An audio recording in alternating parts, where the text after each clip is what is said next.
Access 8 and through the town website at www.eastham-ma.gov. And I'd like to say that the Finance Committee has a quorum, and we are calling to order the joint All right. meeting.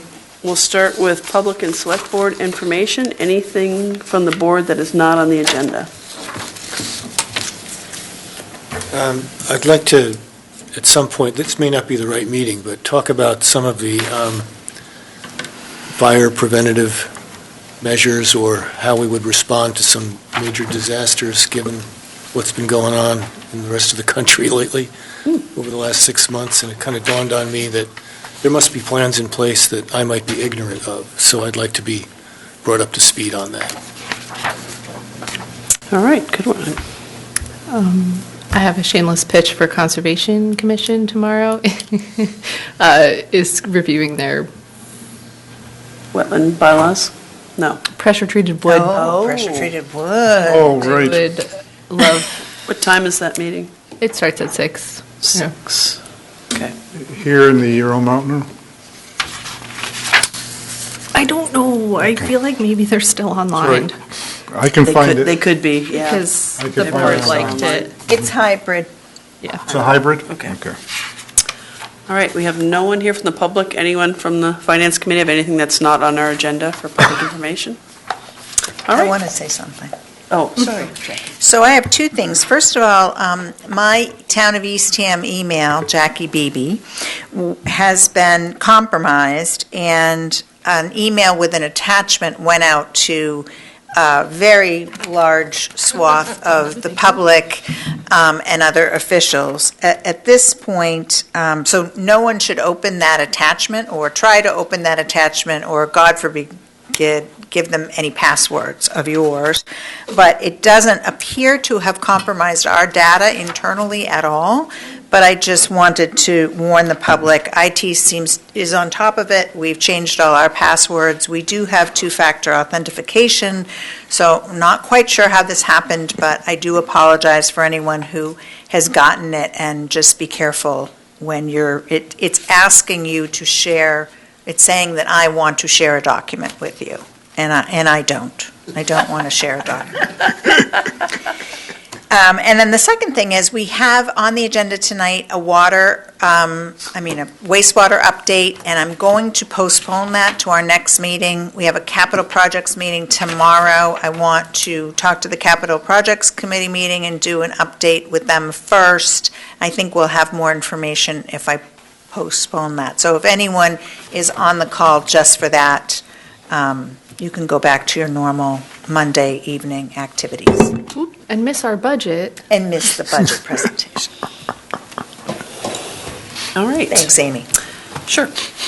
So, our first thing, FY26 budget presentation. Jackie and Rich, take it away. Thank you. I'm going to introduce our fabulous Assistant Town Administrator, Finance Director, Rich Bienvenu, who's going to walk you through our proposed budget for fiscal year 26. Thank you. And Devin and Wayne, if you could please share the presentation on the screen. Thank you. And thanks to the Finance Committee for being here.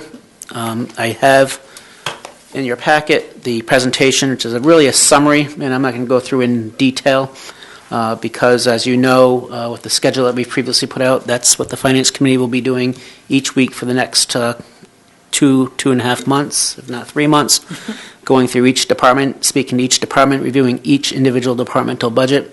And so all those meetings are recorded, and their deliberations and questions, the great questions that they ask and the great answers our department heads give them are all on those meeting videos. We are going to try to do a better job of getting that information out to folks this year, and folks, I meaning the community. This presentation is online at our town-wide financial planning page, which really started in the summer, where we do a multi-year financial projection for the next 5 years on our operating capital budget. It goes into the end-of-year presentation of how we ended our fiscal year 24 was our last end of fiscal year end, so the financial results from that. And then we go through the budget development process. So there's a lot of information, as well as our financial management policies that the Select Board and the Finance Committee adopted a few years ago.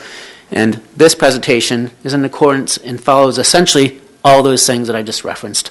We're on track to follow our financial plan in accordance with our financial management policies, and this is the impacts of what that looks like. And so we'll start with this quote here. The only thing we have to fear is fear itself, and the reason we went with that one is because it's pretty pervasive this day and age in local government that you can't get anything done and that we don't get big projects done.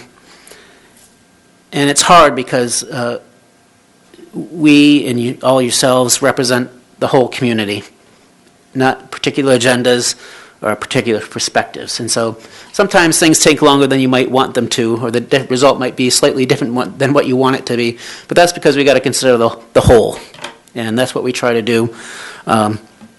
We've got smart people leading us on the Finance Committee and the Select Board. We've got smart, capable people as department heads and employees, and I want to ensure the community that, at least in our opinion, we do a good job. And we take it seriously when we get feedback about the impacts of property taxes. You'll hear me say that property tax-wise tonight, we are doing well, comparatively speaking. Doesn't mean I don't understand some people might not feel that way. I think we do maintain a reasonable tax burden, and we'll go through some of that. But to all of your credits, we have set up mechanisms over the years to help, and I think that's been important. So we do have some support mechanisms in place, including a pretty robust human service funding, a family support package paying for tuitions, free lunches, which are now free anyway, and helping with some housing programs. And then we've always had the Timothy Smith Fund and other funds for emergency assistance and scholarship aid. And then this year, the introduction of the community fund. So those are all things that, thanks to you, we have in place to help mitigate the impacts of things that we have to do. Because a lot of these things that are in here are really outside of our control. And I know everybody likes to think we could just make things become better, but it's not the case. There's some things we kind of have to do, and that's what the Finance Committee will be discussing as we go through each department's budget. So the bottom line is we shouldn't be afraid because we've got a plan, and it doesn't mean that it's pain-free, but I think we try to do our best to let everybody know what's coming down the road and how we can best mitigate the negative impacts of that. So with that, if we go to the next slide, you see, I'm not going to spend much time here, but we start with the strategic plan and the goals and objectives of the strategic plan, the Select Board, and the Finance Committee, and other perspectives that we hear from the community. And we build our budget around those items, trying to achieve all these things feedback we get, and give you our best recommendation. So if you go to the next slide, I kind of summarized on this first one page kind of the approach that this represents in the accompanying pages. This is a level services budget. So it's pretty clear to us with some overrides in the past couple years that we're not going to be adding a lot to this budget. Is keep things status quo. Unfortunately, status quo does require some increases in some areas for various reasons, which we'll go over some of them. So what you'll expect in here is that you'll see no new staffing, no new programs, expense accounts that have gone up just to meet the requirements of keeping them where they are. As a matter of fact, some expense accounts have gone up very nominally, where in past years they might have gone up more, representing our utilization of a little bit of an excess budget and some good results that we've had in some of the programs we've implemented. So I'll point those out when we get to that. We are continuing in this budget to address deferred maintenance needs. This has been my, I think, fifth budget. And I think after this year we'll be in a really good spot on our maintenance, but we are still catching up on many years of deferred maintenance, and you'll see some of that in here. The good news is we are on a track now through the capital budget equipment, vehicle, and building maintenance programs, funding these prospectively with a level amount each year, so that when relatively nominal equipment, vehicle, or building maintenance needs to occur, the money is there. And I think that's a tip to the cap to this whole group that since I've been here, you haven't done any borrowing for any of these types of things. But I would consider regular routine type capital items.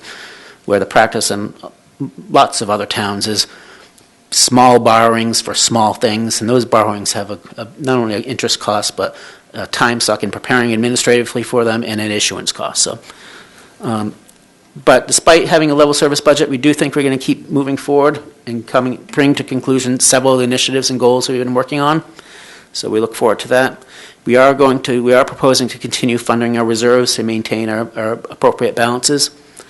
And a key thing in here is this is a big year for us for wastewater infrastructure. And so I'm not going to focus too much on that tonight because that really deserves its own separate discussion as we develop the funding plan to pay for wastewater. So, but obviously is a big element coming forward. The other thing that's in here is this budget started coming together, I was pulling together the final pieces of this about a month ago. I'm sure we'll have some are relatively nominal, some are bigger, and the biggest one, also largely out of our control, has to do with the school funding. And so that right now we have a budget that is balanced on the municipal side and provides for some level increase in school funding, but if the budgets come in higher than that, we will have to make some adjustment. So at some point, probably not tonight, but we should talk about what some of those things look like.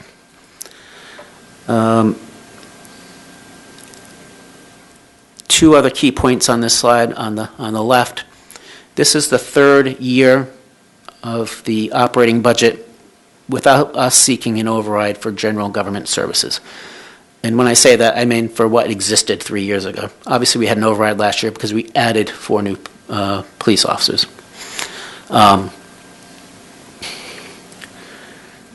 That goes back to our philosophy and financial management practice that when we go to town meeting to approve collective bargaining agreements, that's the time to, if the people are inclined to approve and support those, which they ought to also provide for the funding of them for the full 3 years of that agreement.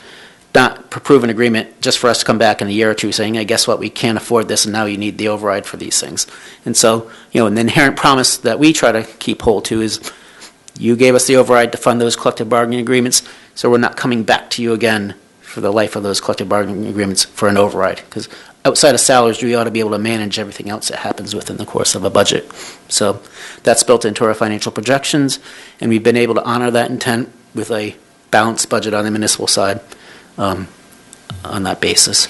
And then finally, again, not too much detail for tonight, but I do want to, for a subsequent discussion, we need to make some decisions on the Water Enterprise Fund. Since last year, where you approved a water rate increase as the water commissioners, we've got a new water operations contract that was quite a bit more expensive than what we had hoped. I think we'll easily make it through this next year, and maybe even another.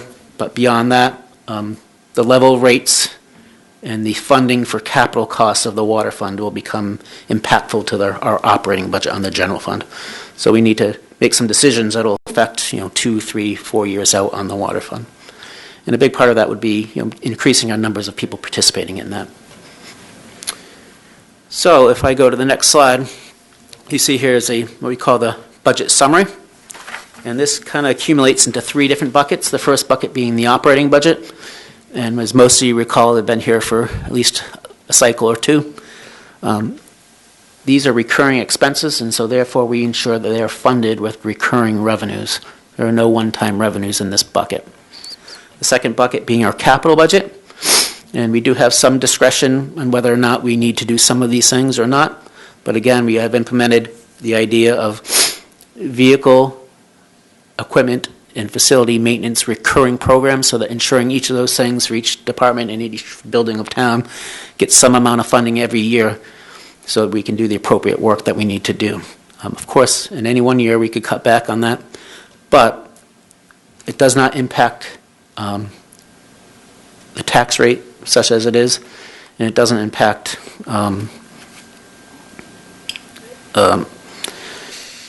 it doesn't impact the tax rate such as it is because it's funded by one-time sources, largely our free cash. And so that's been a key concept that we've been practicing for several years, is focusing not so much on the individual line item budgets of departments, because the way we vote and adopt those budgets does provide a degree of flexibility, and that's important to know. And if the things that we provide for don't occur, the money doesn't get spent. Hence the saying that you hear me say all the time, it's not how much we budget, it's how much we spend. And so we have great department heads that follow that philosophy. We have a good accounting staff, myself and Jackie, that monitor these things. We have a purchase order system, so anything over $5,000 requires a purchase order. So we focus on the spending to make sure that those budgets are only spent for what they're really needed for and when they're intended for. And so because of that, we do generate some savings off those budgets, and that savings becomes free cash. And that's what is needed this year. In the middle column there, $1.9 million to fund our capital plan. If we didn't have $1.9 million of free cash, we'd have to find another way, probably borrowing, to pay for those items or defer them, which is what we're recovering from since I've been here. So there's there's an art and a science to some of this budgeting.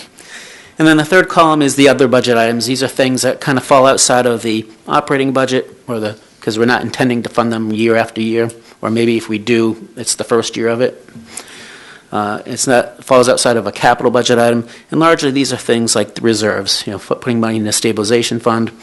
In this case, you see a big amount of money, $2,225,000 of free cash at the bottom of the page on that column, most of which, $1,375,000, I believe is the amount, represents the savings on the short-term rental receipts versus what we budgeted for that, which was a couple $100,000 for some debt service, versus what we received. So our financial management policy is to steward those funds and take any savings on short-term rental receipts and put it into a wastewater stabilization fund, and that's what we're continuing to propose to do. It's really imperative that we have a wastewater stabilization fund, because when we do finally move forward on wastewater, it's not like you just flip a switch and money starts rolling in and the bills start, clocking up too. No, we're going to have a lot of bills on an operating basis that won't have the revenue yet because people haven't connected, and there's delays in billing, there's delays in paying. So you need a good amount of cash flow to implement a wastewater system, and that's what that stabilization fund is intended to do, to help smooth out that transition and minimize impacts to taxpayers.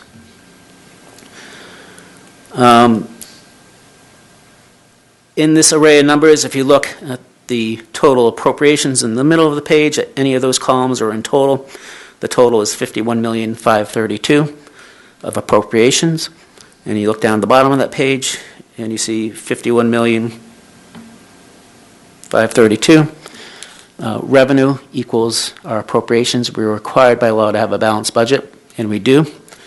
And we're required to balance it within the overall limits of Proposition 2.5, which is the next page, next slide.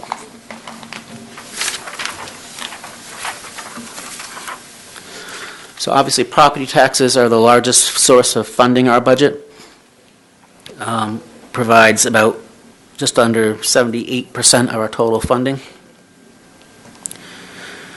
The bottom line on this is, with the budget presented and proposed that we're going to be going through with the Finance Committee over the next several months, if all those were to come through as presented, the median taxpayer would see an increase of $188, a 3.3% increase in their tax bill. The columns here represent the last several years of tax levy calculation, with the shaded column there being what we project for FY26, and it shows the calculation. As you know, we're allowed to add 2.5% to our prior year tax levy.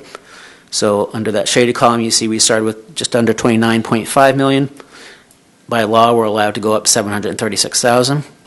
We get to add what's called new growth. That's new building and new value that didn't exist in the prior year.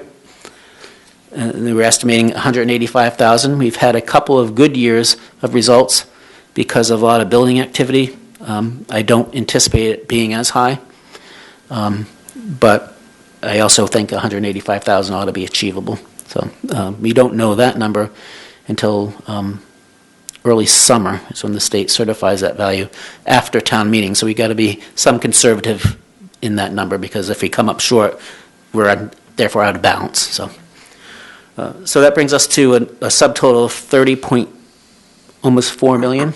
And then from that, we add what's called exempt or excluded debt, which is largely at this point the water project debt and the remaining of smaller projects from prior years, which brings the total amount of taxes we're allowed to raise to 40.1 million, and our budget proposes to spend just under 40.1 million, leaving $43,000 of what's called excess levy capacity, and we certainly will need that as final adjustments come in on just minor things, never mind big things.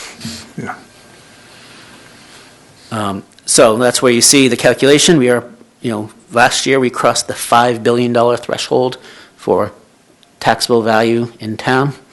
At this point, we do see that continuing to increase, but at a much lower increase than in prior years. So this assumes a 3.5% increase in values. And if this property tax levy and those values were to materialize, that's where we get a tax rate of $7.74, and the average and median values. And you see there the median value of $5,806 compared to the prior year of $5,618, which is how I got the $188 increase. So nobody likes an increase, and I understand that, but I always find it valuable to talk about the next slide, which is how do we compare against others? And I think we do pretty well, and this is where we come through, I think, shine pretty well. This chart here is from the State Department of Revenue with the map of the state showing the different taxable burdens of various towns throughout the state. There are quite a few towns that have a lower tax burden than us, and they're almost all very small, very rural communities. I expect we will be in 2 or 3 years ago, we were in the bottom, right at the cusp of the bottom third of all communities in the state. And now with much of that wastewater debt coming on, we're still less than half, but more than what, the relative position has shifted from about a third to less than half of the tax burden of the other communities. And I always compare it to the state average single-family tax bill. This chart is from the state that they finalized for last year, fiscal year 24, shows an average tax bill of $7,399. That for FY25 is going to be probably over $7,900, the state single-family tax bill. And if you were to refer back to the prior slide, that we were projected to be $6,690. So about $1,200 plus less than the state average, which I know is no consolation if you don't feel you can afford it anyway, but that's why I allude to these great programs that you've put in place that hopefully can assist with some of those things. The other interesting thing I like to always pay attention to is the straight dollars is one thing in comparing it, but it's also important to consider your community's income, because if you're a very, very poor community, $6,300 might sound pretty good compared to $7,900, but it doesn't really do you any good if you're making a lot less money than those other folks. And so the bottom right here, you see last year's chart where we had the per capita income of our residents compared to our tax burden, and we were high 12s, 13% to 13.5% of our per capita income was going to property taxes.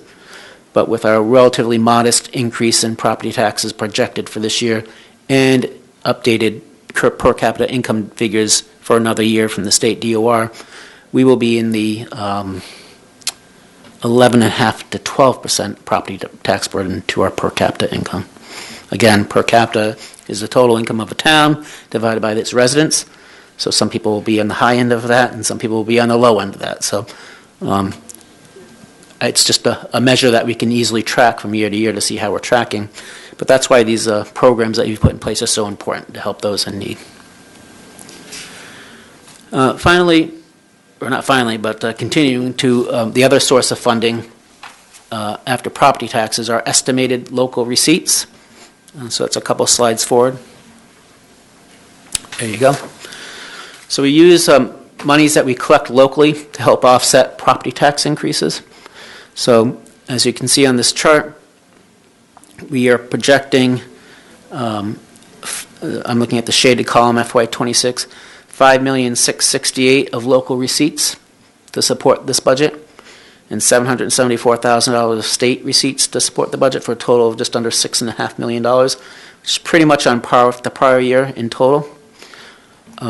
This represents about 80% of our prior year actuals. So that's one of our financial management policies, that our goal is to start this budget process of our budget using between 80 and 85% of prior year actuals. So prior year actuals meaning fiscal year 24 was our last prior year, and that's a column on this page. Fiscal year 24 actual.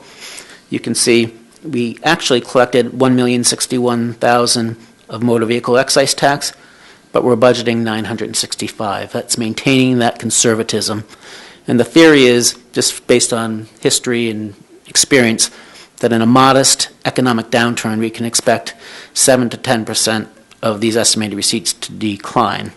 And in a more severe economic downturn, we can expect 15% plus to decline.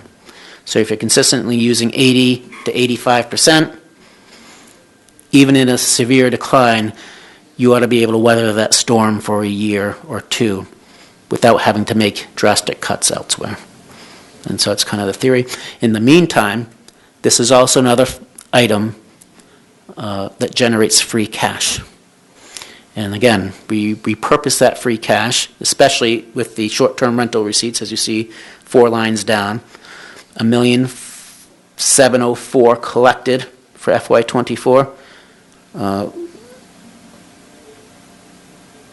It's the 24 results. The budget for 24 isn't shown there. It was a couple $100,000. But that's why we are proposing $1,375,000. It's basically the savings from the 24 budget to the 24 actual going into the wastewater stabilization fund. A million See one. that? Yeah, I just realized I didn't put in the budget for FY24. And it was $1,003,000? The budget for 24 was a few $100,000. Is tea time, Town Center Plaza, and a little bit of wastewater. The difference, it's the difference between $1,704,000 and $1,375,000. I see. You can see for the current fiscal year we're in, we budgeted $1,160,000 because that's the 5-year wastewater planning bond came on board, and we used a significant amount of money of that short-term rental to pay for that debt service. And that what you also will see is that it's declining. And this is a key point. It's a financial planning point, and it'll be part of our wastewater funding discussion. And it's a technique that I've come up with that we've taxed at a certain level. And what I want to do to make everybody acclimated and comfortable at that level that they're at, but not worsen it, all things being equal, as water debt drops off, that we use less of the short-term rental receipts, so that all things being equal, we'd be paying the exact amount of tax levy. Because if I use a short-term rental receipt to pay for the water bond, but then I don't have to, theoretically the tax would go down. But if the wastewater bonds are also ramping up and I maintain that balance, we can have a change in debt service, but no change in the tax levy. And what I'm trying to do is capture the debt drop off of the water, so that when we have a big number of debt service coming on for wastewater, it's not going to be a big shock. Because then that's the point where we'll take the stepping down of that short-term rental tax and ramp it all the way back up again. And people will feel that impact positively.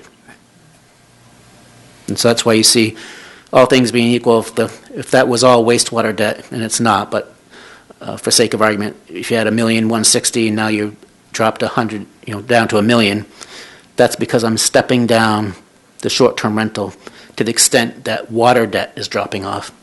And I have this all run out, but over several years. By the time the new wastewater debt comes on, we'll be down to using not much short-term rental receipts. But as soon as that wastewater debt hits, we'll ramp it all the way back up again.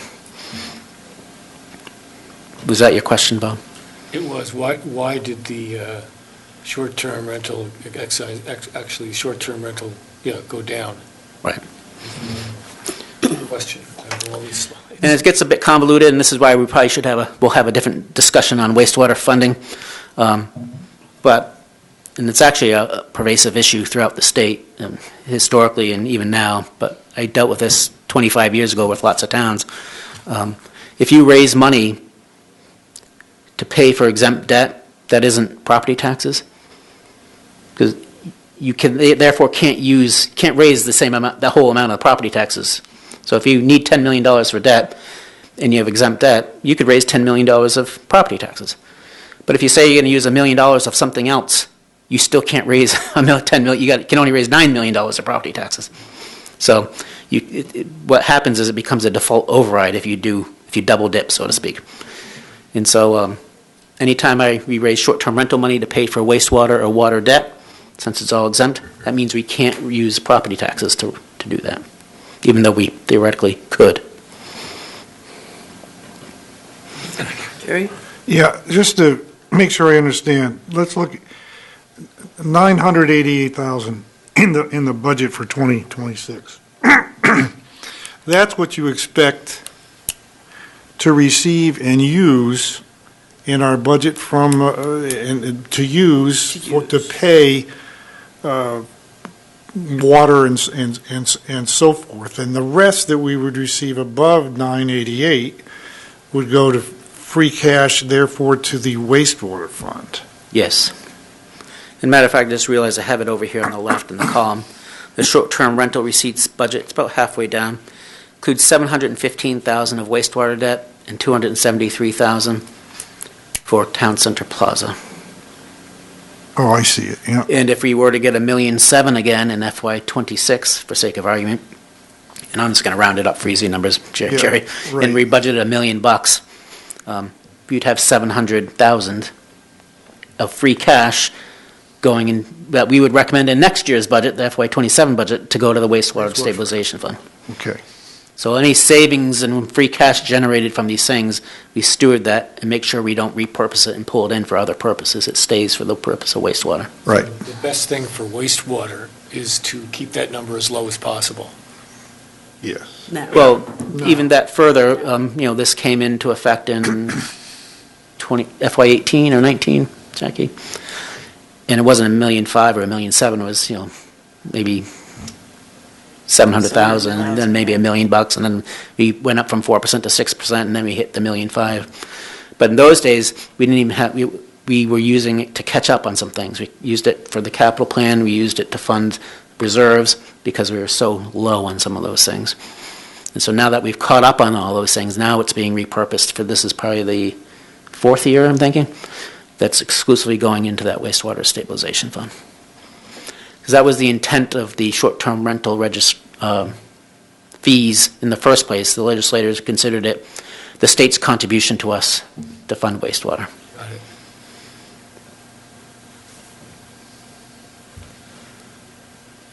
We don't expect any significant fee increases, and so these don't reflect any significant fee increases.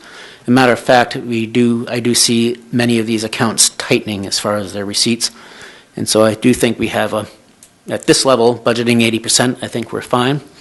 But it wouldn't surprise me if I had nominal movement or even a downward adjustment on some of these next year.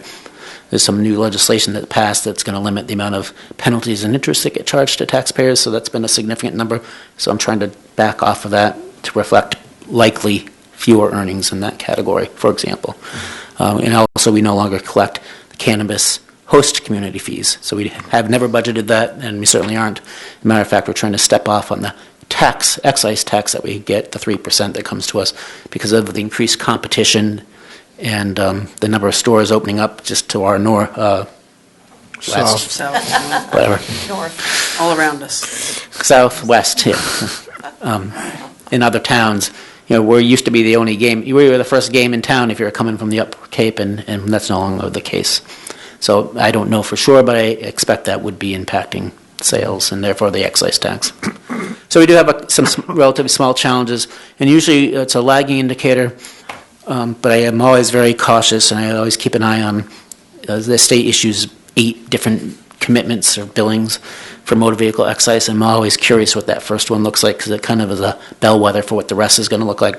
Because that's going to be that's our biggest area of sensitivity with local receipts, is we could see anywhere of if the economy is going bad, people aren't buying new cars, and as you all know, a new car pays a substantially higher excise tax than a 5-year-old car.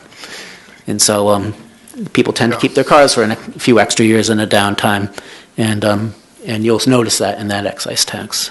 So, okay, which brings us to our third and final funding source on the next page, what we call other available funds. And these are funds, the biggest one being the ambulance fund. We collect ambulance receipts, and that gets set aside into a separate ambulance fund. In our case, it needs to be appropriated by town meeting. It can be appropriated for any lawful purpose, but we typically use it to supplement the budget of the fire department salaries, and then use it for their capital plan. And so what you see in here is we did go up from $575,000 to $600,000 for the general fund support, and the ambulance fund. We do have another lease anticipated for an ambulance coming on board. We do have 3 ambulances now. The theory being we've run 2 for a long time, but if there's ever one down, now you only got 1, but we have a large number of concurrent calls, and it's a concurrent call nowadays, especially for a town in like Eastham, isn't just the 15, 20, 30 minutes that you're at the call. It involves the hour and a half or 2 hours up and back to the hospital. So if you have 1 ambulance, that's a little rough, and it puts a lot of wear and tear on the 2 ambulances. So last year, we decided to go to the 3 ambulance model so that we can spread out the mileage and always make sure we have a second ambulance to be able to respond.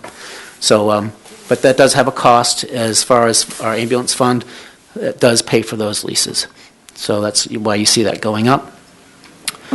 One of the things we do, and it's in the detailed budget book that's online that you all got a link to, we do projections for all our other available funds to make sure that these funds can support what we're doing here, and they all do. So whether it's the ambulance fund, or the cable access fund, the waterways fund, those are all sufficiently funded to keep this level of support up going forward for the next several years. We do rely on the Community Preservation Act and the CPC to continue funding for $40,000, which was the administrative position for the CPC. We, at this point, don't know that we will be able to absorb that into the budget. We'd like to, at some point, get it in with our regular operating budget and lessen our support or support needed from the CPC, so they can repurpose it for things that projects they deem worthy. And then down below you see the free cash reserves in the for reserves and the free cash for capital. And I think from that, let's go to the summary of our appropriations. So that's how we fund the budget. This is what the budget looks like, summarized. This provides for full funding of our collective bargaining agreements. I do want to point out, I think we generally pay our folks well, and of course everybody wants to make more money, but I think we do well, and that helps with retention. But one of the things that we really got back, which is a huge help to us, and this is why it's a negotiation, is they lowered the step increases. So we had market adjustments, but asked for that adjustment to get up to a certain level to decrease, in some cases, from high as 5.5% to 3%. So when you think about our budget can only go up 2.5% plus new growth, that essentially equals 3%. So if our steps are 3%, we're in line with being able to continue those on a recurring basis. Unfortunately, other costs go up more than 3%, and those become challenges. In this array of numbers by summary, so you see at top, the elected in general, it's essentially the reserve fund and select board stipends. Then we get into the departmental between town administrations, finance and operations, public safety, and you can see the increases in a dollar amount and percent on this chart by summary area. And then down below at the bottom of that chart, I summarize it a little bit differently, more like a functional. How much did salaries go up versus town expenses versus debt? A couple of key items in here. IT, under operations and finance, The big driver of that is IT costs. We've been making significant improvements in our IT environment, but also most companies nowadays are transitioning from what's called a CapEx model to a OpEx model, meaning that instead of big outlays on capital outlay, we pay a per seat, per person, per month cost, and it's part of a lease or an operating budget as opposed to a significant capital outlay that you reap the benefit of over a number of years. So as that world transitions to that model, IT costs, licensing costs do go up. And then the other big thing under Public Works is probably one of our largest increases. That is largely due to a new contract for disposal of municipal solid waste. And that kind of is what it is. There's not much we can do about that. It is an extension, so one of the things that we can control is how we approach them in the future when the extension is up. So it's a matter of, herding all the cats on the Outer Cape here and seeing if we can approach them collectively instead of individually.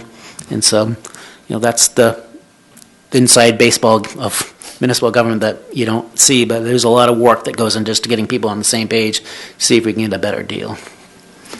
How long is that contract good for? It's will be 4 more years after this calendar, or last calendar year. Can I ask a brief question? We haven't talked about, well, I've been here, but has the town considered pay-as-you-throw? And I'm not saying that I necessarily want to consider it, it's just a question. Yeah. We have, the recycling committee proposed it quite a few years ago, 8 years ago maybe. They looked at it and just didn't have the support to do it. The support from the town? Yeah, I The town don't think I was on, town I wasn't on the people? board then, I was on the finance committee, but they didn't have the support of the select board, Yeah, I think, to change the structure to pay as you throw. yeah, That being said, everything's always on the table, it's on the table. so we can consider things like that. I Fred, did that analysis. what's that? I did that analysis 8 years ago. And it was just horrible, Fred, was that it? No, it wasn't horrible. I think it was more of a political hot potato, and we were in the throes of getting water through. And so really my recommendation to the board back then was that while I think it would reduce our tonnage and it would reduce our costs in lieu of the fact that we knew this contract increase was coming, with the water meetings we were having that were so acrimonious, adding paper throw on that, but it just wasn't worth it. at the Yeah, and it time. was still pretty new in Wellfleet and Yeah. Brewster and other towns that were doing it. Now that they've had it for a while, that's, No, the numbers are there, and I think, Right. it's still a political hot potato, and now you've got wastewater coming along, so do you want to add, paper Right. throw on top of that, or do you want to just suck up the increase for a couple of years? Well, one of the things I like, and when all you folks individually meet with me, if we have a conversation, I think one of the things I probably tell you is, we welcome everybody's ideas, but let's work it through our plan, right? So if you want to do a pay-for-throw or any other program, that's great, but let's work it through and phase it into the plan, not just decide ad hoc to do it this year because we want to do it this year. So, or we could do that too, but, whatever you guys decide what you want to do, but, my recommendation is phase these things in through part of the plan. The other key thing I want to point out on this array of numbers is under unallocated. It's going up 1.76%, and that's a reflection of a few things. Some favorable information in that is Barnstable County Retirement Assessment, and I'm hoping I don't get surprised, but the preliminary data we got for their assessment is actually a decrease, which hugely helped. But I'm not sure I understand why. And so I need to, A mistake. and I don't think, no, they're pretty good, so I'm not sure that, but there's a reason there I need to understand better, just to make me feel good. Also non-allocated is our energy budget, so electricity and natural gas, and those costs have increased, but we had a pretty good increase in last year's budget to accommodate those rate increases. But concurrent with that, we've also been doing many green communities projects that we're starting to see some benefit from. And at some point, I need to work with Mira in our office and accumulate that data and do a presentation. I know the Climate Action Committee is interested in this, the effectiveness of some of these programs. But my sense of it is that it has reduced energy consumption and therefore is lowering our costs. So even though there ought to be an increase in the energy budget, it's moderated by the decrease in usage. And so I think that's a positive. And likewise, on our health insurance, we're taking a little bit of a gamble here, but if anyone is to go back and look at the FY24 year-end review, the biggest generator of free cash and savings in our appropriations budget was health insurance, which is pretty typical in most towns because it's most volatile.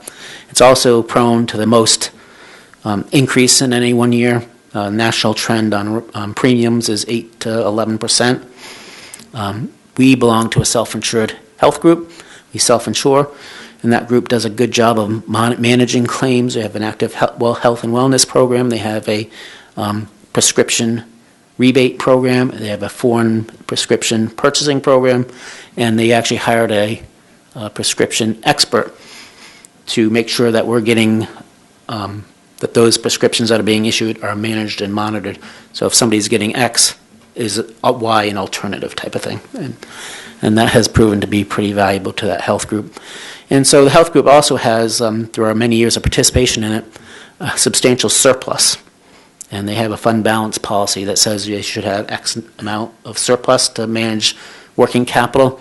And to the extent they're over that, they use that to buy down or subsidize the rates that they pass along to us, and we've been a beneficiary of that, and we are going to continue to be for this upcoming year. And then finally, one of the things we put in, I think I mentioned to you last year's budget, we've always had the ability to, but hadn't offered high deductible health plans, and that's not a solution for some or a lot of folks, but it's a great answer for other folks. And so we began pushing that. The first year we implemented it, I think we had 7 people sign up. This year we're, I think, 24, 25, something of that magnitude. And that has about a 20% savings from a traditional plan from that for our premium, as well as the employee saving money. So it's a win-win for everybody, if it's a fit for your needs. And so combination of all those factors, health insurance ought to be going up probably 7.5%. I think we've got it at about 3 or so, reflecting those positive changes. So those are a couple elements of good news. And if we go to the next page, we get into the capital budget. This just shows a summary of the capital budget. And of course, on our financial planning page, there is a very detailed capital budget book that details all these elements in the 5-year plan. But this does address all our needs. And as you can see in the bottom, a summary of requests, and you added all these up. Most of these are for recurring needs for fleet, equipment, and facilities. There is a big amount for landings, culverts, and drainage, and some infrastructure, but those are largely funded by outside grants from NRCS, the National Conservation Group that sends us grants. And so we're able to get a lot of this engineering and planning work done through grants, and when we are ready to do implementation, we'll have to be on the hook for a piece of it, but if it's stormwater related, hopefully our grant will cover that. And we also have the opportunity to get other grants otherwise, like through the Seaport Council. And so we do actively pursue grant opportunities for these large items, and that's what I really kind of hope to convey here. We aren't anticipating any borrowing for the regular routine things, and we don't anticipate any capital exclusion. So free cash being generated is being put to good use, in our opinion. Which brings us to the next slide. I have a question. A really quick question. It says community internet. And I was wondering if you could remind us what that is. Yeah, that's been a pet project of mine that I haven't been able to further too much, and I was never going to ask for taxpayer money. That's why it's listed as grant funded. Yeah. The dream would be to have wireless capability throughout town so that you could have a it's called a wireless mesh network, and potentially have the opportunity to offer Wi-Fi to our residents at a reduced cost versus a third-party or private provider, Comcast. But I could probably spend most of my time doing that, and that'd be the only thing I did.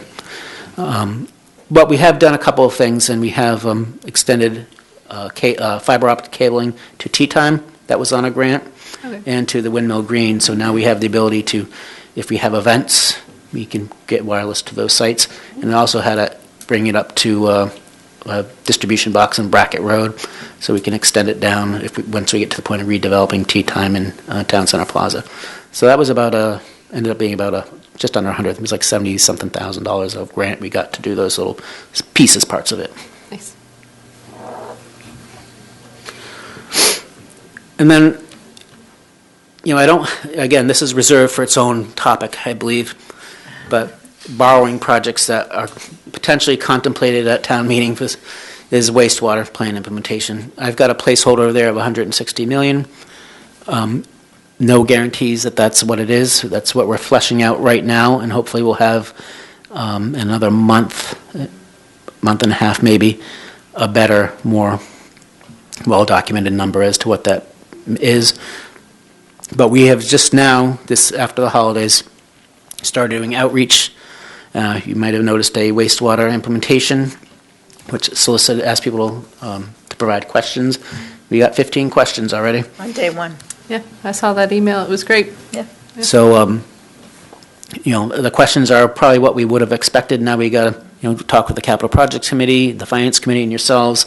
And, what's the best, we know what the response is to some of them, but some things we need to flesh out with all of you to make sure we're all on the same page and understanding what we're doing. So this really deserves its own whole thing, but I put it on there as it is part of the budget, which brings us to the end. Next slide. And I guess not the end. This is the reserves. This is, as I told you, I guess the bottom here, I think this is the long and short of it. The bottom box here shows the current balance in each of our reserve funds and what we're recommending be added to each of them, which would show you the ending balance. And so if we do that, we will keep our stabilization fund about where we want it, or unrestricted stabilization fund at about 6%. And we continue progress on funding OPEB. A lot of times we get questions about OPEB. Why aren't we funding more? Well, we can fund as much as anybody wants to fund, but the question is, what are you not doing because you're doing that? So it's a matter of priority, right? And that's a 30-year problem where we've got, today and next year problems to sort. So, we can. It's a fair question and a fair debate, but that's kind of why we continue to fund, plug away at it, but not overdoing it on the OPEB. Okay, and then finally, the final slide. Terry had a question. Yeah, the OPEB funds, that's with that group, the Plymouth, is it? It's a Plymouth County Trust Fund, but it's managed by a professional investment manager, similar to the way a pension fund would be. So the 950 shows whatever we put in plus the growth that we've Yes. had. Thanks. And so the final slide, one more, guys. There you go. Here's our challenges that we got.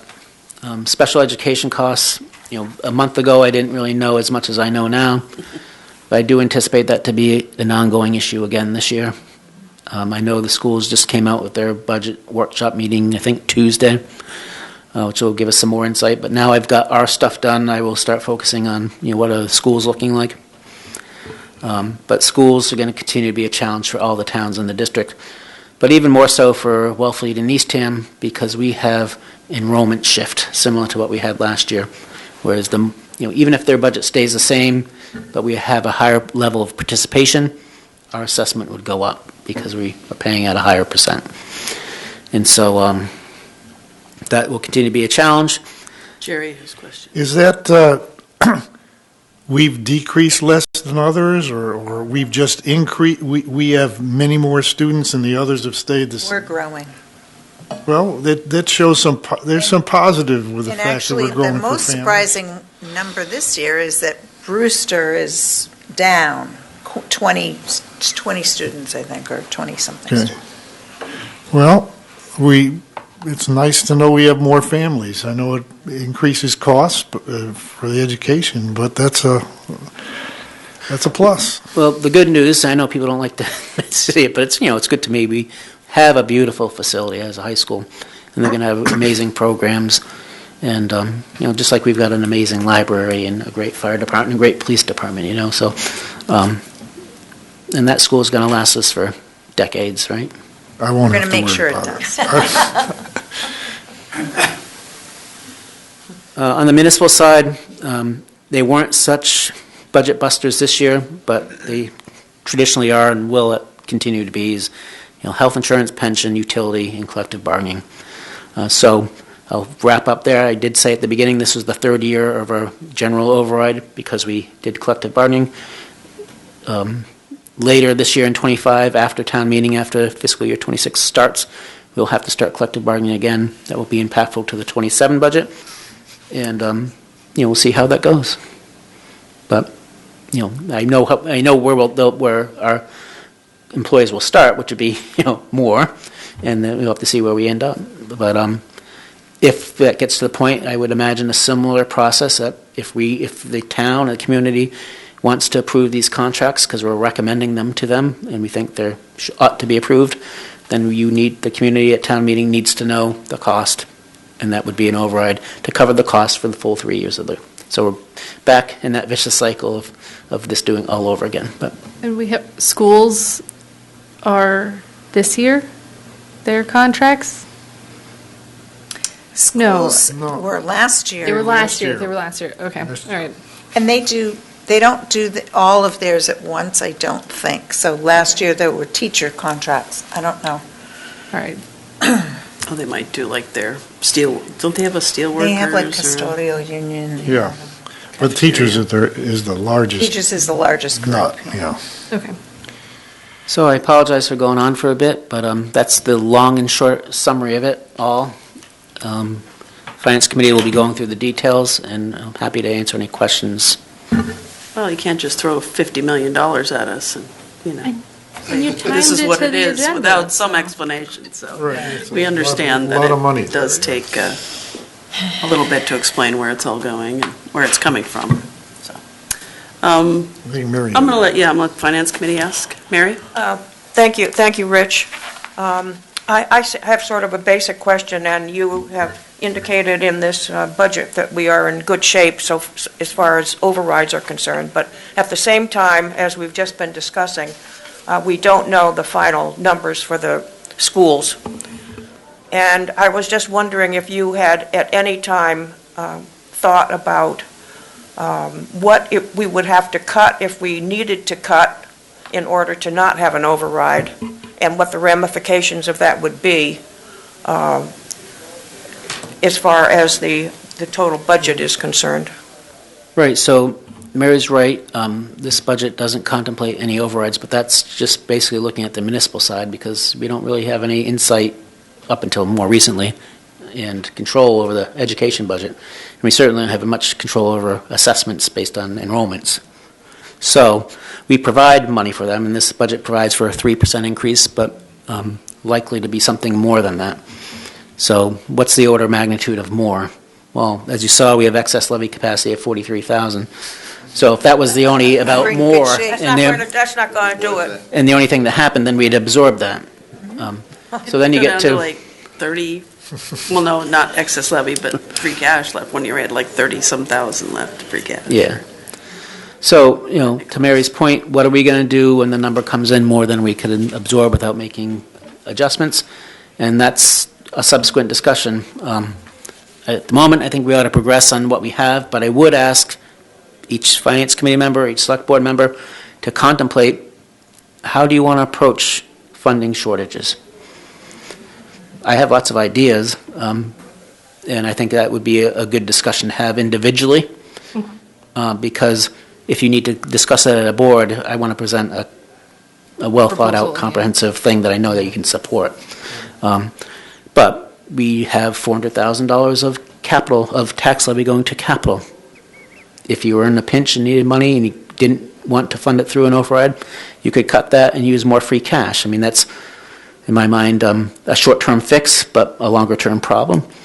You have human service contracts that aren't necessarily part of our core service, or maybe you think they are, and we could talk about those.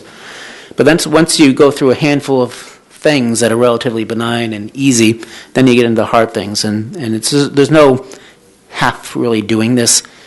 You got to tell us the programs you don't think you need. The services. And the services. And nobody's going to like them, which is why, it's probably good to have a conversation one-on-one so we understand the impacts of some of these things. But some towns, this is no way what I'm suggesting to you, just telling you what it was like in Yarmouth, because we were very tight budget hawks. We knew if we had a budget problem, the select board wanted to close the libraries and lay off the COA on a temporary basis, expecting that, a year later they'd all just magically come back. Yeah. Hey, Jamie's It's something having to talk about. trouble Something. logging in. Rich, I don't know if you see her at all on, I'll promote her. She said the meeting ID isn't working. I just promoted her to a panelist. oh, you did? okay, good. She must have. We were just busy chatting. Paul is on, and Roy. Yeah. See it.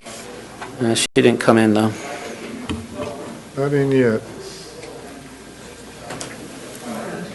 Shut the door for her. But I think the long answer to that, Mary, is, as we get numbers in from the schools, then we have to talk about it, and we have to figure out whether, There she is. we have a list that we want to cut, what the next Depending steps upon the might be. amount, how we want to Exactly. proceed.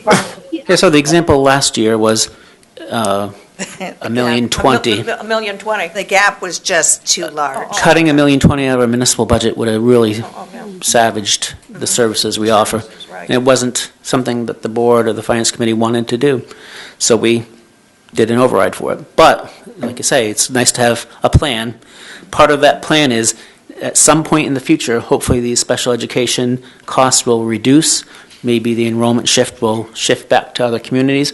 And as we have those reductions, don't just retake those savings and add them to new things. Put them in a school stabilization fund. So we did that with caveats, right? And so I'd suggest maybe we would probably do something similar, but our caveats might change this year.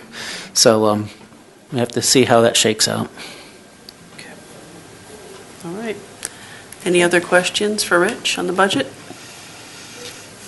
Wow, did a good go. job. Not many questions. Thank you. Thank you. There'll be more to Very come. good. There'll be more, yes. Thank you, Rich. Can I make one comment on? Sure. Okay.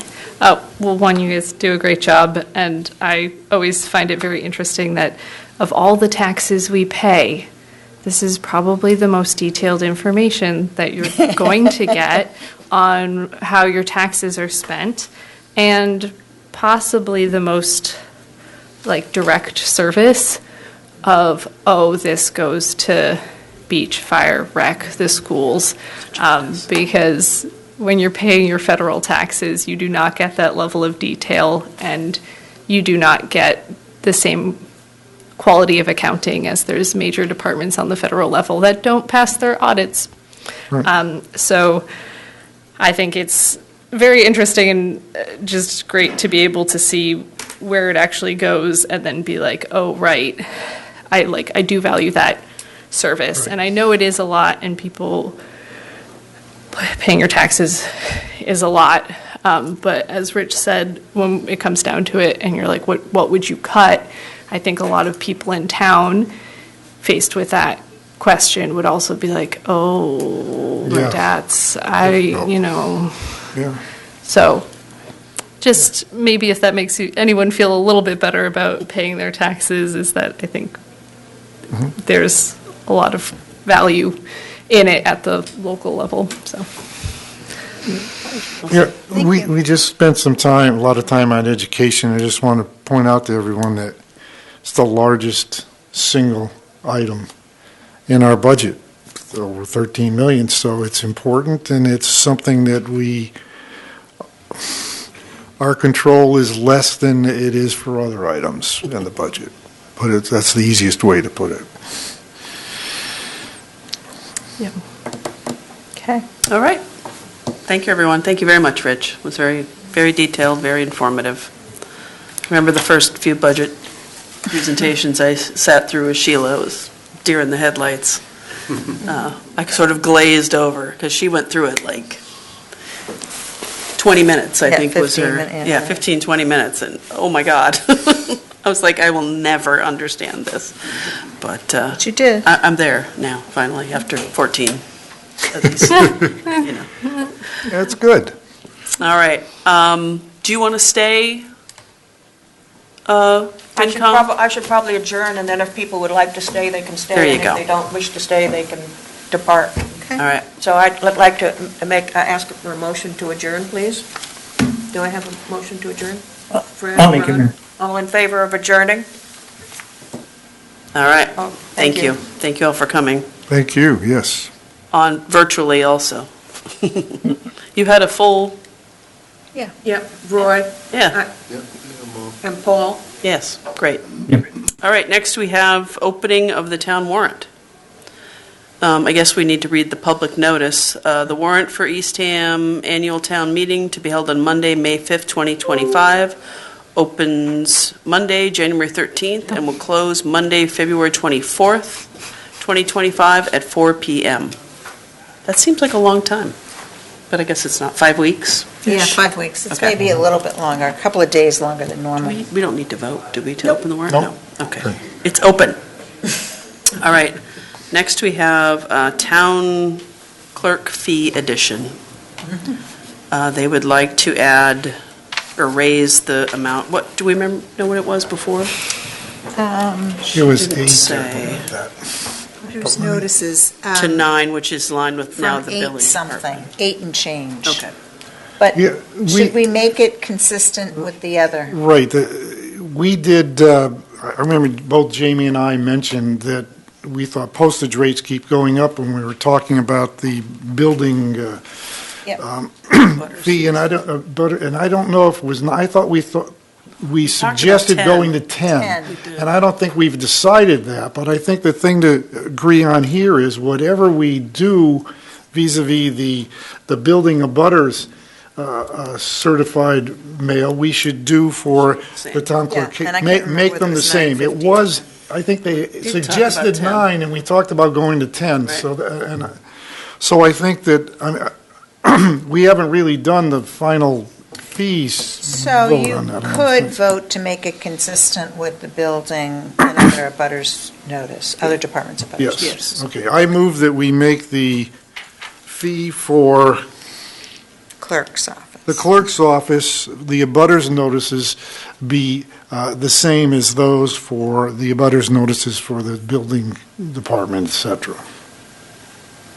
So moved, yeah. That was his motion, so you can second. Second. Okay. We're good. Any more discussion on that? All right, all in favor? Yep. We'll call the roll. Jamie? If she's there? If she's listening? Jamie, are you there? She's muted. You're muted right now.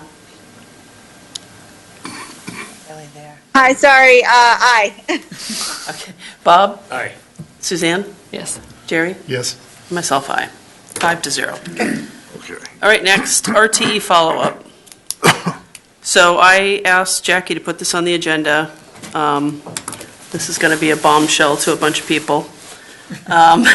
Just preface with that. But after that vote last Monday, it didn't feel good. It didn't sit right with me. I went home. I even mentioned something to Jamie as we were leaving. I said, that's the last time I'm going to vote against implementing the RTE, and I went home, and the more I thought about it, I really just didn't feel good about it, and I talked to Jamie a bit, and I reread all the letters to and, pro and con, and, really solidified that I am going to support it come August. And I know it's kind of a bombshell to you guys, and I'm sorry I didn't come to that decision last Monday when we were all here, but I figured the sooner the better. Yes. That to correct it. And, you know, I was in Jackie's office Tuesday morning as she came in, waiting for her to talk to her about it, and she was a bit surprised, I have to admit, as was Rich. And, you know, it doesn't change that there's going to have to be a lot of discussion before August. Yeah. We really have to, you know, help get this implemented. I know that's why Rich wanted us to decide in January, because there's going to be a lot of work getting people signed up and qualified for this. And I know it's a blow. I'm going to hear some of my reasons. I wrote them down because there's a lot of moving parts to this. And I think one of the big things is, you know, so much has changed since we set that 60-40 policy. Values have gone up a lot, so it actually is a bigger impact for people. It's more money, even though, like, their house values have gone up, doesn't mean they have more money in their pockets. So I think the impact, looking at what someone would get as a resident, is a much bigger impact for them, and I think it will help a lot of people. The use of second homes has changed so much. I mean, we had, you know, our housing report in the fall. I believe we went in the last 10 years or so from over 400 year-round rentals of single-family homes, somewhere down to around 80 now. So we lost all that inventory to short-term rentals. And I know not everyone, not all second homeowners do short-term rentals. A lot of them are here, you know, the bulk of the summer and weekends, and they're very, you know, present in our community. But not all of them, and certainly not, you know, such a big number that we don't have a lot of short-term rentals, because we do have a lot of short-term rentals. The fairness issue, you know, I weighed that a lot with what Jerry said, but, you know, it's never going to be fair, like he said, no matter how high you go up. Right. And the fact that right now it's 55-45, and I know the part-time resident group is going to be pretty upset about this, but I can't imagine if it was 60-40 or higher than that part-time, that they'd be any less upset. Mm-hmm. I think the more their numbers increase, the more, you know, they're going to have a problem with it. Mm-hmm. So, and again, I apologize for bringing it up, you know, late. Jerry, would you like to say something? No need to apologize, Amy. There are five people. There are 5 people on the board. It's not one. There's no czar, and it's how the votes go. I just want to say one other thing, just for you to think about at some point.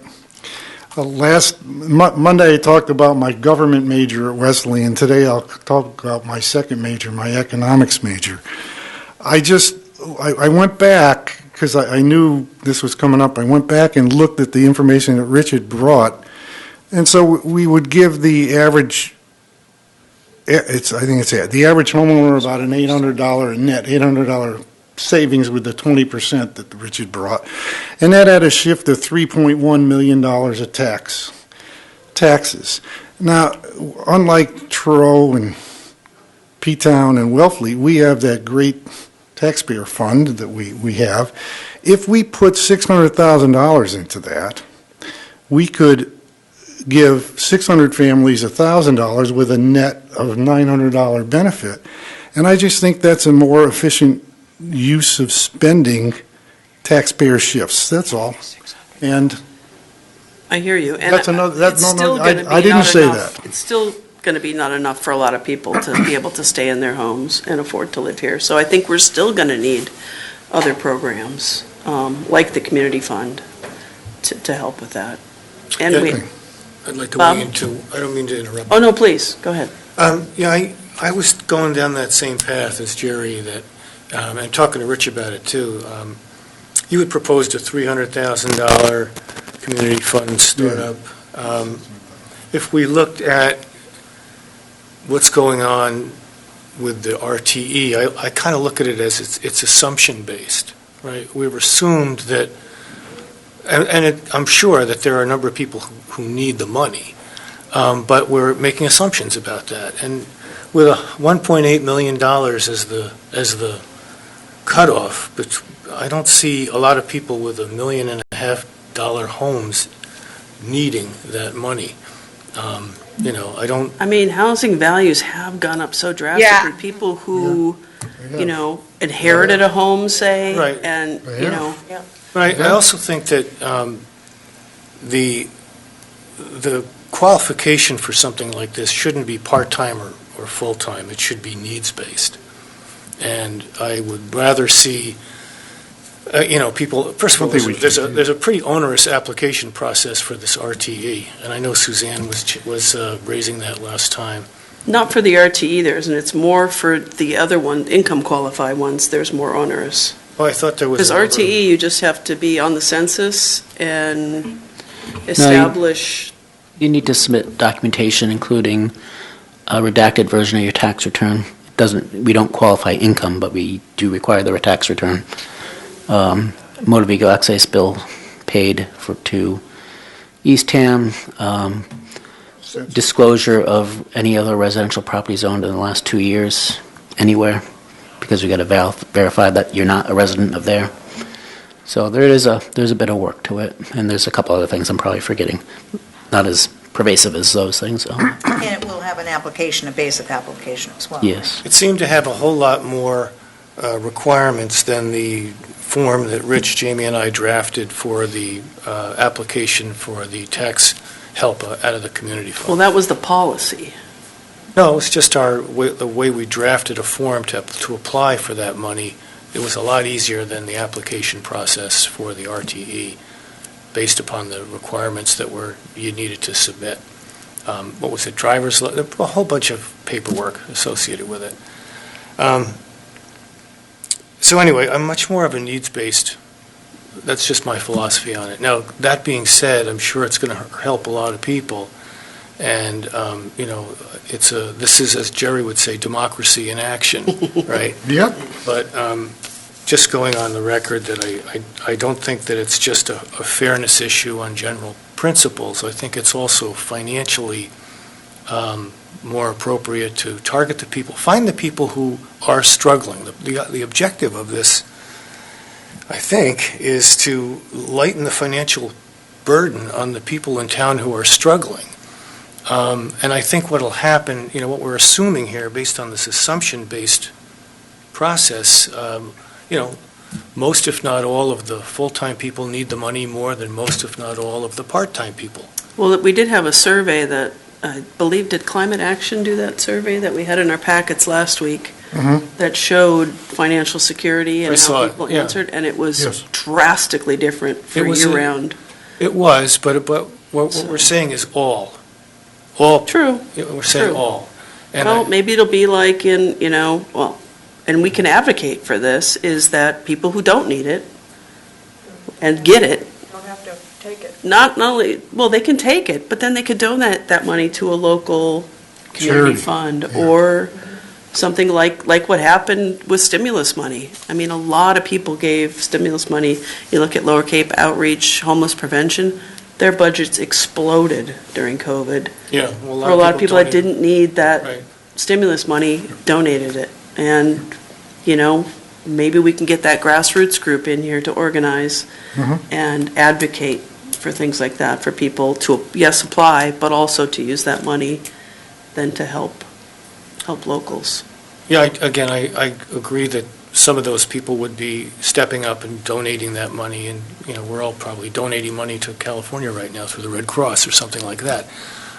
It's not a question of goodwill of citizens. It's a question really of, in my mind, financial and ethical fairness. And, even all the taxes we pay for federal and state taxes are based upon income. Right. So, And that's where property's strange, is that it doesn't care, property tax doesn't care how much money you make. It just looks at how much your house is worth. Which is a very skewed, like I said, housing prices have gone up so much, people's incomes haven't gone up. Well, I retired on $2017, and since then, everything's either half or 100% more expensive than Right. it was Yeah. 7 years ago. So I understand that, but I do think, just my personal opinion is that it should be more needs-based, and I think we have a process in place for identifying that. Yeah.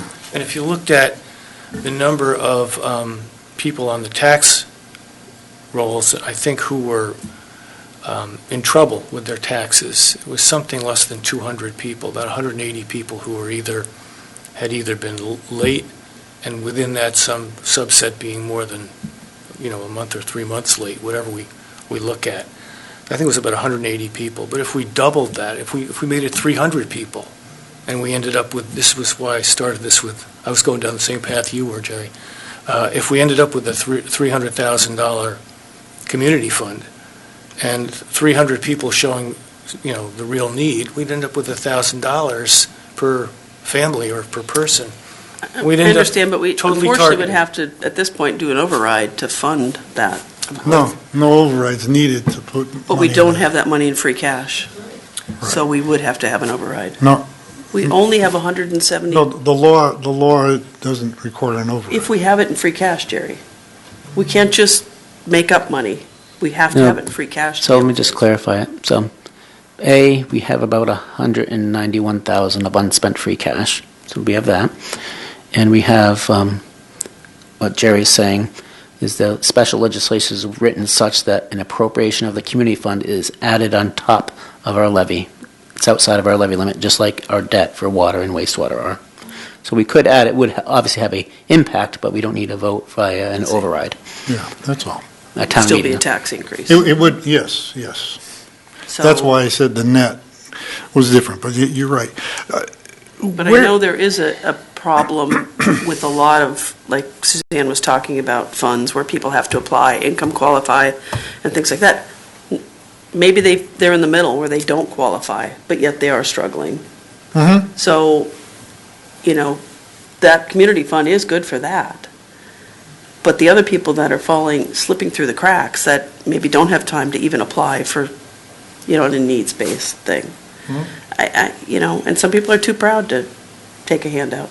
Some people are too proud, and also you're leaving the decision about whether or not you think someone needs something in someone else's hands, which if you need programs or need assistance, and there's lots of programs and lots of assistance out there, but you have your pile of papers and you did all the applications and you're just hoping some person doesn't tell you you're denied.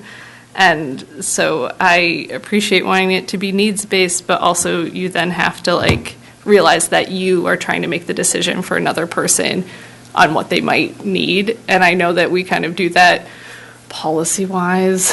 We do it anyway, but it just, there are already so many programs that do that it is Yeah. kind of nice to possibly offer one that doesn't do that. And it is the tool we have, Right, and it would it's- be great if we had some other tools, but it's one that we have. And even, the state felt that RTE is such a great tool for seasonal communities that they upped it to 50% for seasonal communities even. Not that we would jump into something like that, but, so we have a lot to talk about between now and August. A lot of work to do to get people online with this. We have to come up with application procedures and things like that, and then get the word out. Staffing, maybe? Rich, can we wait till August on this? No, that's why we do. Oh, no. That's why we do it Can we- now, so he But builds up. can we wait to do an official vote till August? It is, the Yes. official vote is in August. Okay. This is just a general, there's now 3 of us Okay, that want to do it, so they need to know that now. right, that's right. So they can gear To up. get started, right, to gear up. But the official vote is August. We won't set any rate, whether it's 10, 20% or higher, Do you have staff for this? until August. Amy, if I may. Certainly. If I may, just so now we're here, what does this look like implementing it, right? So the vote doesn't happen until August or September when we have our classification hearing. But we need to know now because the biggest impact and there's a lot of complexity here, so I'm trying to make this simple. We need to know as many people that want to apply and take advantage of this before tax bills get set and sent out. Just think of it as a net zero. If we know everybody that wants it, we know the total amount of levy that needs to be shifted to take from those people and to add to the others that aren't going to get it. And the net impact of that is zero, and we get our tax levy. The problem is in the first year of implementation, and since I knew this was coming, I did have a chance to do a little bit of research with several communities, and I'm sticking with my 60%. Tisbury, that recently implemented just for this year, had a tremendous outreach effort, and they only got up to 63% of participation. So I have been estimating, and that means 40, using 60%, our goal. We're going to do a tremendous job too, I have no doubt about it. But I'm going to stick with 60%, being a little bit conservative, which means that 40% of the people that are eligible to receive this, it won't be reflected on the tax bills when they go out, which means when they come in after, we need to be able to fund that because it's not reflective in the tax bills between the residents and the non-residents. And the way you fund that is by increasing your overlay account. And I probably should have pointed it out in our budget presentation, but on that budget summary, every year, and if you look at, I think it's the third page, you'll see there's an amount for overlay. We always have it because that's how we pay for elderly and veteran benefits and exemptions, and it's how we pay for blind exemptions, or if anybody needs an abatement because we overvalued their house, that's what you use to pay for it. And we also use that to build our balance of our general fund and maintain a certain level of general fund balance. And it's probably more than we need, but not egregiously more than we need. So my recommendation is, if you're going to do this, we need to add to our overlay an amount of money to account for those 40% of people that are not going to have their applications in on time to get everything reflected on the bills. And of course, 40% of a smaller number is smaller, and 40% of a bigger number is bigger. So I have something for you, and I'll send it out on email. Yeah, so if we go for like a 10%. And I think this will be, probably a good discussion for another night, but I just want to preface this with you. Yeah. Because this is why we need to know, because by March, if we know what we're doing in March, even if you change your mind again and say we're not doing it, that's okay, but at least we have what we need in case somebody says we are doing it. In August. Because if we waited until August and we had basically 2 weeks to get this all, our participation would be 5%. Because we have a couple thousand. And everything would have to be on overlay. And so that's why this 6 months is so important, is to try to get hopefully 60%. And so what I did here is this one-page update to the RT presentation shows where we are 55-45, and it shows the cost and impact to residents and non-residents at each increment in 5% increments. So 5, 10, 15, 20, 25, 30, and 35%. And down on the bottom in orange is my estimate in that first year of how much money we would need on our overlay. So meaning that 5% increment, it's just under $200,000 would be needed to be added to our budget, to our in our overlay line, to fund the 40% that don't get it in on time. That would drop over time. The second year, we would have a better participation rate up front, and probably by the third year, we'd probably be where we're going to be. And that's why I have a secondary amount, a ongoing 3%. That was me. That was you. It's okay. That would be needed on an ongoing basis, year over year, to account for those, Got it. there's always going to be some Yeah, folks that it don't. really speaks to probably why other towns start low and build Right. up. They don't start, nobody starts at 35 or, Amy? Jerry? Rich, just explain, so how do we fund the overlay? Because this should be a net, close to a net zero. I mean, I'm expecting a drop in assessments, the taxable assessment for the 40% or 45% full-time residents. And so I set that up, and then I set the tax rate so that I'm getting the money, the funds, from the 55% part-timers. And if fewer people apply for the residential tax exemption, I'm going to get more money than I thought, because I'm going to get the full amount of taxes that I'm charging the part-timers. This kind of goes from to those that don't, from Bob's those that don't. comment. It's assumption-based, right?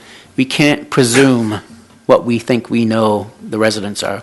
Because if we presume that, you're shifting more levy than you might have to. And that extra levy is going to non-resident taxpayers, and you're overcharging them.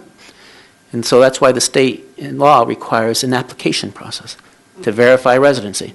So we need to verify residency, and we need to do it before the tax bill goes out, so that we can take the people that have applied, take that amount of levy, and shift it to others.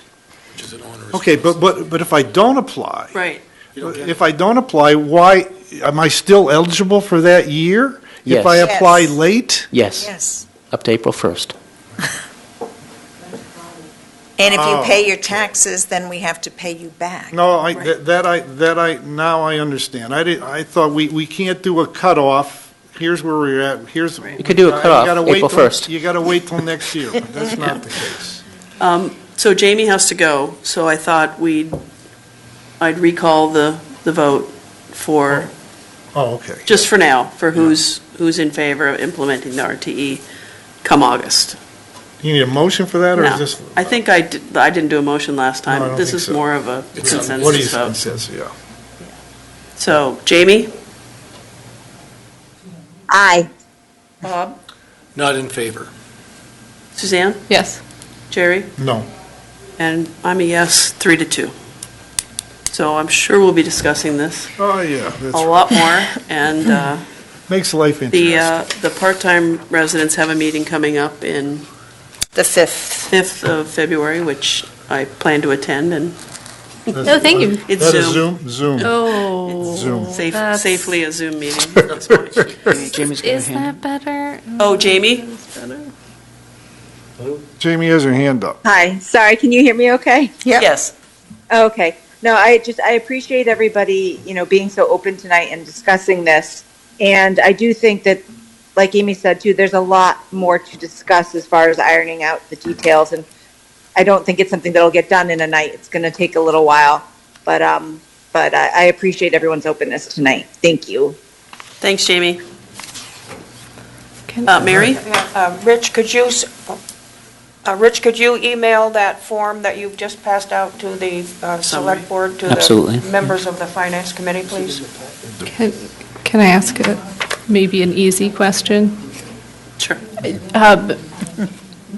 Municipalities that have this in place, is there like an easy online, is there an online form? I believe They- that's, yeah. And then we also, talked do you about that. have it as like a feature in your accounting software? So we don't have it as a feature yet. We'll have to buy a bridge. That's one of the costs of doing it. Okay, So it's $8,500. We already did that outreach okay, to modify our software to accommodate this. okay, We do anticipate having an online application form, okay. but there are things you need to submit, like your tax returns, et cetera. And so each, we'll make that easy too. Obviously, someone's going to have to scan in or attach a PDF, but we'll have, here's where you put in your tax return. So regardless of what you name it, it's your Right. tax return. Here's where you put in your excise bill. So we're Awesome. making this as easy as possible Okay, because we want to get as much participation as possible before the bills go out. okay. And obviously, we'll have to do a lot of reminders and alerts. And And I've already talked, so we have a whole idea of communications plan, sending of postcards as an initial, sending of letters, to those that we think might be eligible, posting on social media. So we'll do a lot of outreach. But, other towns have done that too, and like I said, the highest participation they got was 63%, so despite all those efforts. Well, such is the way of these things. May I ask a question, Amy? Oh, certainly. Hi, Peter. Rich, does the state require an application or just verification of residency? It's an application and verification of residence. That's what the application is, to give us the documentation we need to verify residency. So if it's just It's to also, verify just the- add, verify residency and to verify that they're not eligible in another community and also taking it there. But it doesn't, it's not an application that, it seems like you're saying that some people won't apply, won't want it and won't apply for it. But does the state get involved in that? Can't you just make it so all the residents get the exemption and then the non-residents don't? And so you don't have to go through this 60% applying for it thing. Perhaps you could do that if you think you had a valid criteria of everybody that was actually a resident. But what do you do with the people that said, "Oh, by the way, I was a resident, but you didn't count me"? Or the counter argument being, "I'm a non-resident. You assumed all these people are residents, and therefore you overcharged me." You open up a big can of worms if you don't do your due We diligence. have to be able to prove who's a resident. The heavy lifting is just proving who's Yes. a resident. It's not really. And it's complicated because we have a lot of properties and trusts, and it's not simple. I mean, it's simple for some of us, but it's not simple for others of us. It's not an issue of people just not wanting it. No. No. It's establishing residency. Because after a couple of years, usually they have pretty high participation. Yeah. And will you have a database of being able to track applications? So kind of like, if this is the trust and you. Yep. When it comes in again, it could. Yeah, if you had a trust year one, you're going to have likely the same trust year Right. 5, but Right. we probably would ask, have there been any changes to the trust, right? Right.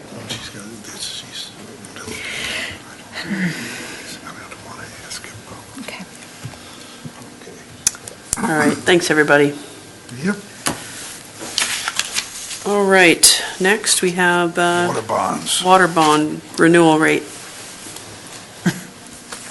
We're rich. Back to you, Rich. It's all rich, all the time. Sorry, I didn't get my printout, so I don't have it in front of me, but the long and the short of it is, every time we do a bond issuance, we have to go through a bunch of due diligence with a fiscal advisory agent, with bond counsel, who approves the whole bond issue, and then puts it out to the market for a bid and quote process.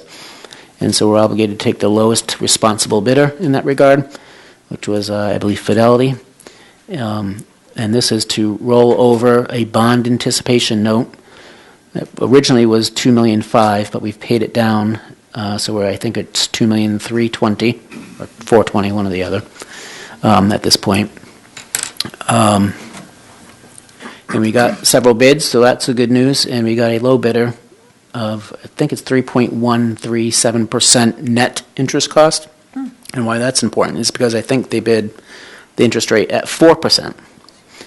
But then they give you a bond premium. And the reason we're interested in a premium is that's cash back to us.